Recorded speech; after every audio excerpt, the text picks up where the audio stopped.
ನಮಸ್ತೆ ಕರ್ನಾಟಕ. ತಮಿಳುನಾಡಲ್ಲಿ ವಿಜಯ್ ಗೆದ್ದಿದ್ದಾರೆ, ಆಂಧ್ರದಲ್ಲಿ ಪವನ್ ಕಲ್ಯಾಣ್ ಗೆದ್ದಿದ್ದಾರೆ.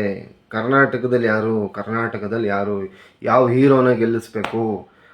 ಒಬ್ಬ ಹೀರೋಗೆ ಸಿನಿಮಾಲಿ ಟಿಕೆಟ್ ಕೊಟ್ಟು ದುಡ್ಡು ನೋಡಿ ಗೆಲ್ಸಿದ್ದೀರ, ಅದು ಅಭಿಮಾನ, ಆ ಮನೋರಂಜನೆ ಸಿಗುತ್ತೆ. ಓಕೆ ಅಪ್ಪ, ಆಯಿತು, ಖಂಡಿತ. ನಾನು ಡಾಕ್ಟರ್ ರಾಜ್ಕುಮಾರ್ ಫ್ಯಾನು.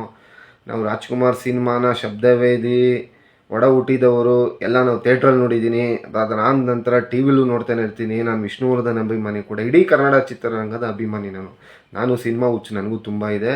ಎಲ್ಲ ಥರ ಸಿನಿಮಾಗಳು ನೋಡಿದ್ದೀನಿ. ಹಿಂದಿ ಸಿನಿಮಾ ನೋಡಿದ್ದೀನಿ, ತಮಿಳ್ ಸಿನಿಮಾ ನೋಡಿದ್ದೀನಿ, ಎಲ್ಲ ನೋಡಿದ್ದೀನಿ. ಖಂಡಿತ ಸಿನಿಮಾದಲ್ಲಿ ನಾಯಕರನ್ನ ಗೆಲ್ಸಿದ್ದೀರಾ, ಅವರು ಬಂದು ರಾಜಕೀಯದಕ್ಕೆ ಬಂದಿದ್ದಾರೆ, ಈಗಲೂ ಗೆಲ್ಸಿದ್ದೀರಾ, ಅದು ಖುಷಿ ವಿಚಾರನೆ. ಬಟ್ ಆದರೆ ಕರ್ನಾಟಕದಲ್ಲಿ ಯಾವ ಹೀರೋನ್ ಗೆಲ್ಸೋದು? ಖಂಡಿತ ಕರ್ನಾಟಕದಲ್ಲಿ ಆಲ್ರೆಡಿ ಒಂದು ಪಕ್ಷ ಹೊರಹೊಮ್ಮಿದೆ, ಅದು ಉತ್ತಮ ಪ್ರಜಾಕೀಯ ಪಕ್ಷ.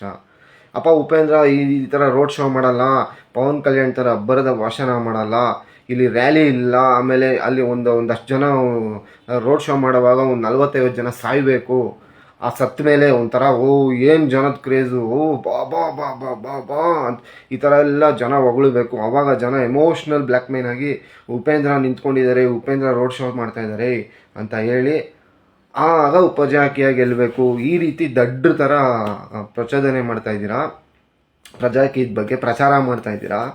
ಆಮೇಲೆ ನೋಡ್ರಿ, ಪ್ರಜಾಕೀಯ ಸಿದ್ಧಾಂತ ಬಂದು ಕರೆಕ್ಟ್ ದಾರಿಲಿ ನಡೀತಾ ಇದೆ, ಅದನ್ನು ಡೈವರ್ಟ್ ಮಾಡೋಕ್ಕೆ ಹೋಗಬೇಡಿ. ಅದು ಯಾರೋ ಇನ್ನೊಬ್ಬ ಹೇಳ್ದ, ತಿರುಪತಿಗೆ ಸ್ಟ್ರೈಟಾಗಿ ಹೋಗ್ಬೇಕು, ಇವರು ಅಡ್ಡದಾರಿಲಿ ಹೋಗ್ತಾಯಿದ್ರು, ತಿರುಪತಿಗೆ ಸ್ಟ್ರೈಟಾಗಿ ಹೋಗಿ ಕಲ್ಲು ಮುಳ್ಳುಗಳೆಲ್ಲ ಎತ್ತಿ ಸೈಡ್ಗಿಟ್ಟು ವಿಜಯ್ ಹೋಗಿ ತಿರುಪತಿ ದರ್ಶನ ಮಾಡ್ದಪ್ಪ.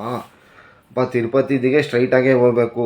ಆ್ಯಕ್ಚುಲಿ ವಿಜಯ್ ಹೋಗಿರೋದು ಯಾವ ದಾರಿಲಿ ಹೋಗಿದಾರೋ ಗೊತ್ತಿಲ್ಲ, ಅದು ನಮಗೆ ಬೇಡದರ ವಿಷಯ. ಬಟ್ ಒಂದಂತೂ ಸತ್ಯ, ಪ್ರಜೆಗಳು ಗೆಲ್ಲಬೇಕು ಅಂತ ಹೇಳ್ತಾರೋ ಅಂತ ಇಡೀ ಭಾರತದ ಏಕೈಕ ಪಕ್ಷ ಅಂದರೆ ಉತ್ತಮ ಪ್ರಜಾಕೀಯ ಪಕ್ಷ. ಇದನ್ನು ಕರ್ನಾಟಕ ಜನತೆ ಗೆಲ್ಲಿಸ್ಕೋಬೇಕು, ಅವ್ರು ಗೆಲ್ಲಬೇಕು, ಅಷ್ಟೇ ಹೇಳ್ತಾ ಇದ್ದೀನಿ.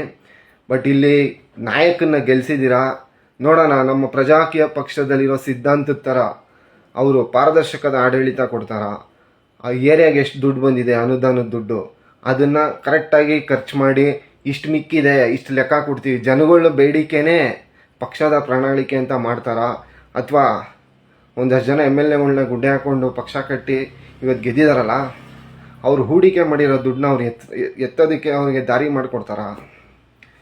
ಹಾಗಾಗಿ ಈ ಹೂಡಿಕೆ ರಾಜಕಾರಣ ನಮಗೆ ಬೇಡ. ಪ್ರತಿಯೊಬ್ಬರು ಪ್ರಜೆ ಗೆಲ್ಲಬೇಕು ಅಂತ ಪ್ರಜೆಗಳಿಗಾಗಿ ಕಟ್ಟಿರೋಂಥ ಪ್ರಜಾಕೀಯ ಪಕ್ಷ ಇದು. ಇಲ್ಲಿ ಡೌಟ್ ಬೇಡ, ದಯವಿಟ್ಟು ಡೈವರ್ಟ್ ಮಾಡಬೇಡಿ ಮೈಂಡ್ನ. ಪ್ರಜಾಕೀಯ ಕರೆಕ್ಟ್ ದಾರಿಲಿ ನಡೀತಾ ಇದೆ, ಪ್ರಜಾಕೀಯ ಫಾಲೋವರ್ಸು ಇದಕ್ಕೆಲ್ಲ ತಲೆ ಕೆಡಿಸ್ಕೋಬೇಡಿ. ಆದರೆ ಇಂಥವರೆಲ್ಲ ಮಾತಾಡ್ತಾರೆ, ಹಾಗಾಗಿ ಮಾತಾಡಲೇಬೇಕು ಅಂತ ಮಾತಾಡ್ತಾ ಇರೋದು. ನಾವು ಯಾವ ಪಕ್ಷದ ಬಗ್ಗೆನೂ ಮಾತಾಡಲ್ಲ, ಯಾರ ಬಗ್ಗೆನೂ ಮಾತಾಡಲ್ಲ. ಆದರೂ ಇದನ್ನ ಮಾತುಗಳು ಕೇಳಿದಾಗ ಒಂದು ಕೌಂಟ್ರ್ ಕೊಡಬೇಕು ಅಂತ ಕೊಡ್ತಾಯಿದ್ದೀನಿ. ಪ್ರಜಾಕೀಯ ಪಕ್ಷದ ಥರ ಇಡೀ ಭಾರತದಲ್ಲಿ ಯಾವುದೂ ಪಕ್ಷ ಇಲ್ಲ. ಗೆದ್ದರೆ ಕರ್ನಾಟಕ ಬಂದು ಇತಿಹಾಸ ಸೃಷ್ಟಿ ಮಾಡುತ್ತೆ.